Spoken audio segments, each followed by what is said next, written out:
Non, c'est correct. 100 piastres tout rond. T'es beau. Une chance.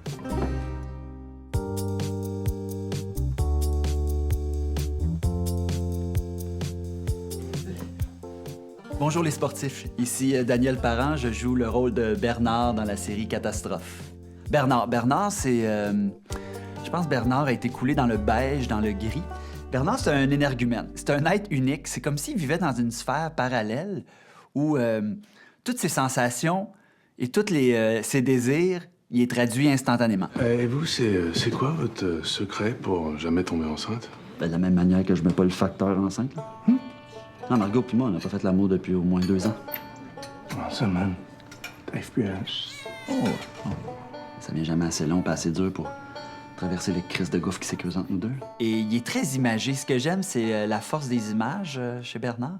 Il y a une façon d'articuler sa pensée que moi, j'aimerais ça être capable de parler comme ça, là. Moi, ce que j'aime du personnage de Bernard, c'est qu'il affiche ses couleurs dès la saison 1. Il est weird. Il est vraiment bizarre, lui. Tu sais, je veux dire, moi, j'aurais zéro confiance en ce personnage-là. Là. Je veux dire, il me fait peur. Ses émotions, il surjoue pas. Je trouve qu'il est en retenue. Mais il vit des grandes choses.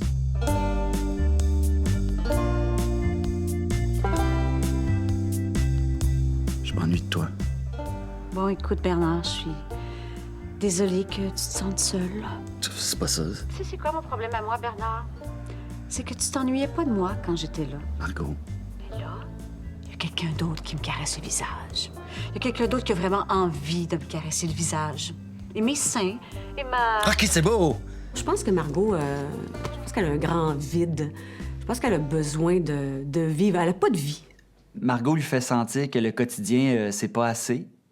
Donc, il va être confronté à ça, de ne pas avoir vu la magie du quotidien. Mais je pense que la relation était quand même pas parfaite, là. Il y avait des grandes lacunes. Donc, c'est ça qu'elle réalise aussi. Les gens sont en quête continuelle de bien-être. Les femmes ou les hommes sont maintenant de plus en plus assumés à exprimer leur mécontentement par rapport à leur choix de vie. C'est très positif, mais c'est déstabilisant aussi. Ben, je pense qu'en vieillissant, ce qui monte en lui, il décide de l'affronter puis de réaliser, pas ses rêves, mais ses désirs. Je pense il se laisse guider par son instinct, qui est particulier. Je pense pas qu'il est gay, mais il est curieux. Il est curieux.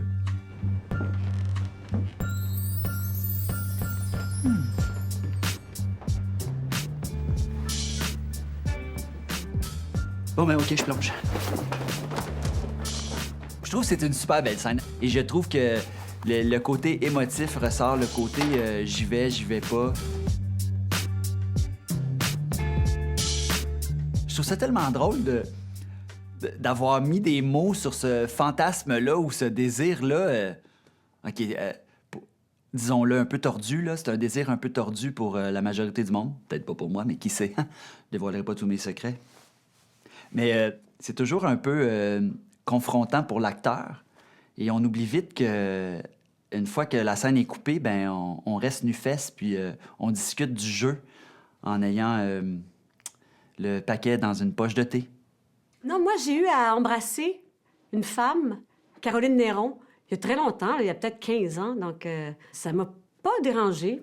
Pour moi, c'était un travail. C'était un travail, même quand j'embrasse des garçons, des acteurs. Il y a tellement de monde autour que je suis pas en tout dans l'intimité. J'ai l'impression que toutes les scènes qui entrent dans une espèce de tabou, ça vient avec énormément de respect. C'est comme si tout à coup, il y avait quelque chose de solennel que de défendre ces quêtes-là de personnages. Puis c'est comme ça que j'ai toujours abordé ces situations-là, parce que je pense que ça mérite aussi de la tendresse puis de la douceur. Je suis une bonne patte comme acteur. Je fais, si le réalisateur le pense, je vais l'essayer. Donc, je suis très ouvert.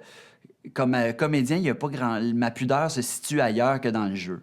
Je trouve ça excitant, je trouve ça très épeurant en même temps, mais ça fait partie... C'est ça que j'aime de mon métier.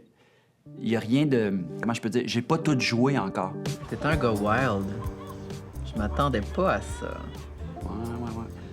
On essaiera autre chose, si tu veux, la prochaine fois. Un vibrateur plus gros ou une douche. Je pense pas, non. Ce que j'aime de la saison 2, c'est que les auteurs se sont permis aussi d'aller dans dans un drame ou dans un côté cru que moi, je pensais pas qu'on pouvait aller à la télé. C'est troublant comme spectateur de recevoir ça, des personnages sans filtre. Mais il y a toujours une partie dans notre vie où on est sans filtre et aussi où on a des secrets. Puis je trouve la série exploite bien les désirs secrets puis le côté caché.